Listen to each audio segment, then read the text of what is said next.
También la Congregación de los Legionarios de Cristo se deslindó de los señalamientos en su contra en los Pandora Papers. Señaló que 2 de los 3 fideicomisos que aparecen no son de su propiedad, de la congregación, sino de un sacerdote legionario y de su familia.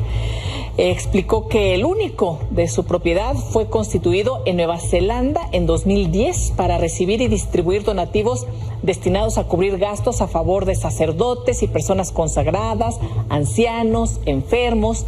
También indicó que las congregaciones religiosas no controlan los bienes de sus religiosos, ni los administra, ni es dueña de ellos, a no ser que el religioso haga donaciones de sus bienes. Raúl Olmos, gracias por acompañarnos esta noche, querido Raúl.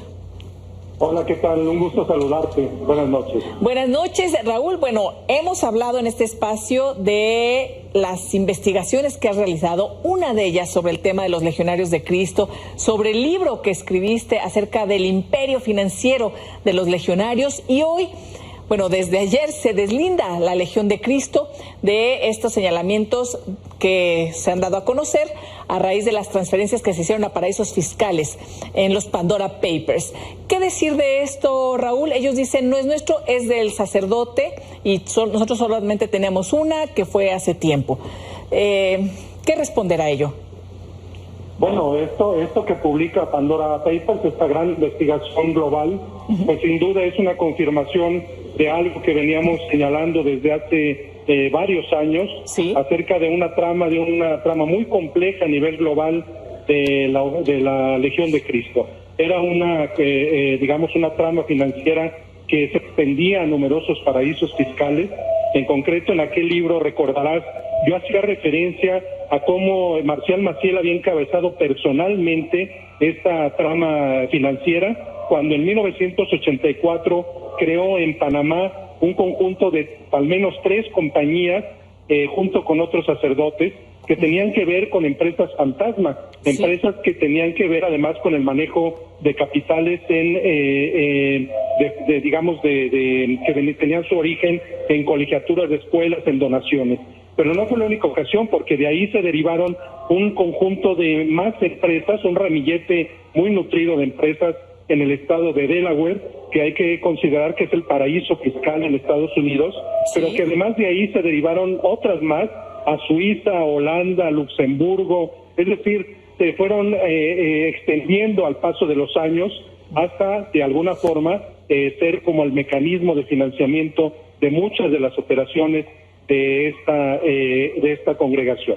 Entonces, esta trama conocida hoy a través de Pandora Papers, ¿sí?, pues viene a ser una confirmación de algo que se ha venido señalando en el tiempo, que ya anteriormente en Paradise Papers también, sí, que tenía que ver con una investigación del Consorcio Internacional de Periodistas de Investigación, se había señalado, y que en su momento la Legión de Cristo había dicho que había dado los pasos adecuados para desaparecer esas entidades en el extranjero. Ahora vemos que no se extinguieron, sino que la amplitud era mucho mayor. Nueva Zelanda era un paraíso que no se conocía, y que pues viene a mostrarnos la complejidad de este mecanismo.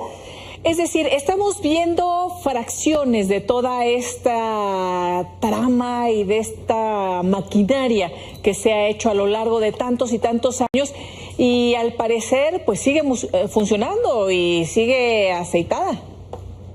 Bueno, es que además hay que entender de dónde procedían esos recursos. Por ejemplo, pongo un caso concreto. Sí.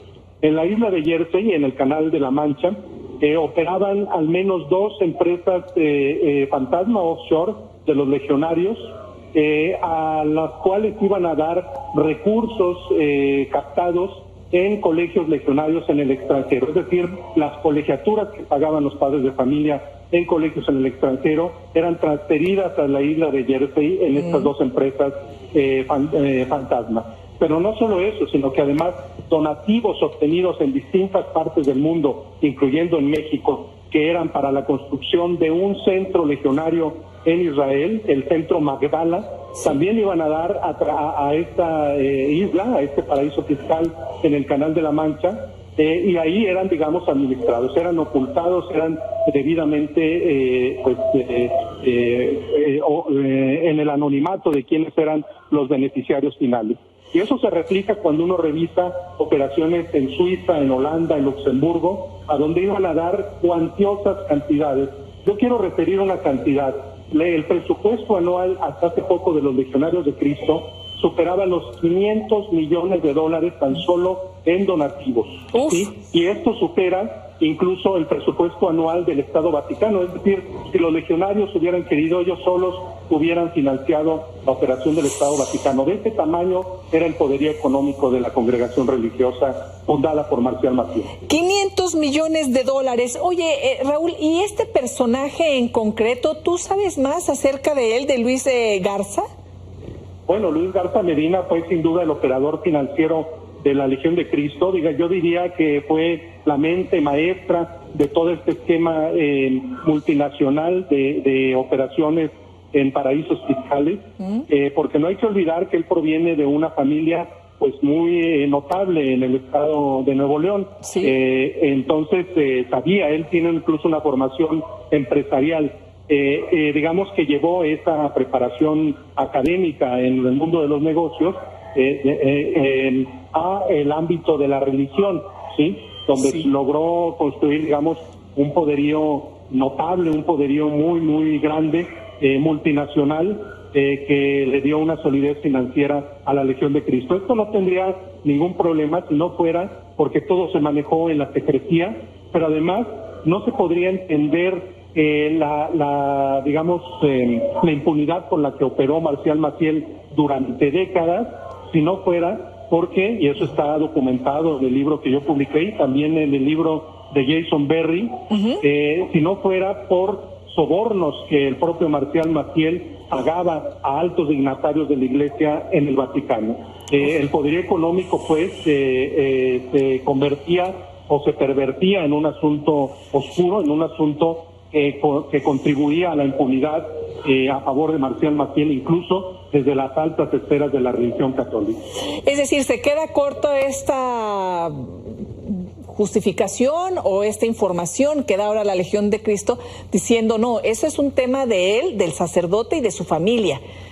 Estamos viendo que tenía una... En el libro, por ejemplo, yo hacía referencia a un conjunto de empresas que estos mismos personajes de la familia Garza, que son mencionados en Pandora Papers, ellos habían creado un mecanismo parecido en Singapur, efectivamente, pero ahora lo novedoso es que alguna parte de los recursos de la Legión de Cristo fueron a dar a estos fondos establecidos en el extranjero por la familia Garza. Digamos, ellos son los propietarios, pero una parte de los fondos parece, según lo expuesto en Pandora Papers, fueron a parar a estos mecanismos financieros, ¿no? Fondos provenientes de la Legión de Cristo.